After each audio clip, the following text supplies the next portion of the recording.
மாநகராட்சி சார்பாக பல்வேறு கட்டத்தில் பேச்சுவார்த்தைகள் அவங்களுக்கு தரப்பில் நடத்தியிருக்கோம். கிட்டத்தட்ட ஒரு இரவு நைட்டு 1 மணி 2 மணி வரலாம் கூட பேச்சுவார்த்தை மாநகராட்சி சார்பாகவும் அவங்க சார்பாகவும் நடத்தியிருக்கிறோம். ஸோ பணியாளர்களுக்கு பணி பாதுகாப்பு தான் முக்கியமாக அவங்க வைத்திருக்கக்கூடிய கோரிக்கை.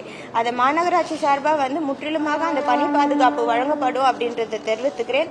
அது மட்டும் இல்லாத இதற்கு முன்னாடி இருந்த தூய்மை பணியாளர்களுக்கு இந்த நிறுவனத்தில் சேருவது மூலமா பல்வேறு வகையில் அவர்களுக்கு இருக்கிறது. இப்போ பிஎஃப் இருக்கு, ஹெல்த் இன்சூரன்ஸ் இருக்கு, அதே போல அவர்களுடைய குழந்தைகளுக்கு கல்வி ஊக்கத்தொகை இருக்குது, அதே போல போனஸ் இருக்கு, பண்டிகை காலங்களில் சிறப்பு பரிசுகள் இருக்குது.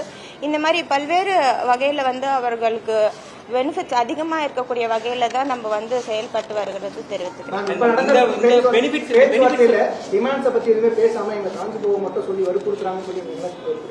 இல்ல, இன்றைக்கு நீதிமன்றத்தில் தீர்ப்பு அதுதான் வழங்கியிருக்கிறாங்க.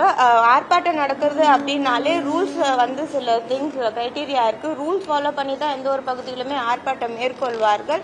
இப்பயுமே போலீஸ் கிட்ட ரூலுக்கு என்ன ப்ரொசீஜரோ அவங்க ஆர்ப்பாட்டம் மேற்கொள்ளக்கூடிய சூழல் அவங்களுக்கு தேவை இருக்குது அப்படின்னா பெர்மிஷன் வாங்கிட்டு ஆர்ப்பாட்டம் நடத்துறதுக்கு சென்னை மாநகராட்சியில் சில பகுதிகள் இருக்கு. அந்த பகுதிகளில் அவங்க அதை மேற்கொள்ளலாம். இந்த வளாகம் ஆர்ப்பாட்டத்திற்கான வளாகம் கிடையாது அப்படின்றத குறிப்பிட்டுரும். இன்னைக்கு நீதிமன்றத்தில் ரொம்ப கிளியரா தீர்ப்பு கொடுத்திருக்கிறாங்க. நீதிமன்ற தீர்ப்பை முற்றிலுமாகவே நம்ம தமிழக அரசு மரியாதை கொடுத்து அதன்படிதான் நம்ம செயல்படுறோம். மேம், இந்த பெனிஃபிட்ஸ் பொறுத்தவரை நீங்க நிறைய பெனிஃபிட்ஸ் பட்டியலிட்டு அந்த பெனிஃபிட்ஸ் எதையுமே மாநகராட்சி தர முடியாது.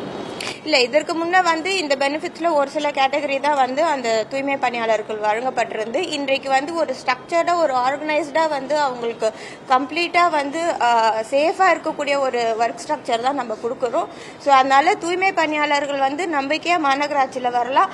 அதே போல என்றுமே மாநகராட்சி தூய்மை பணியாளர்களின் கோரிக்கைகளோ அவர்கள் எழுப்பக்கூடிய குரலை கேட்க நம்ம மாநகராட்சி தயாராக இருக்கிறது.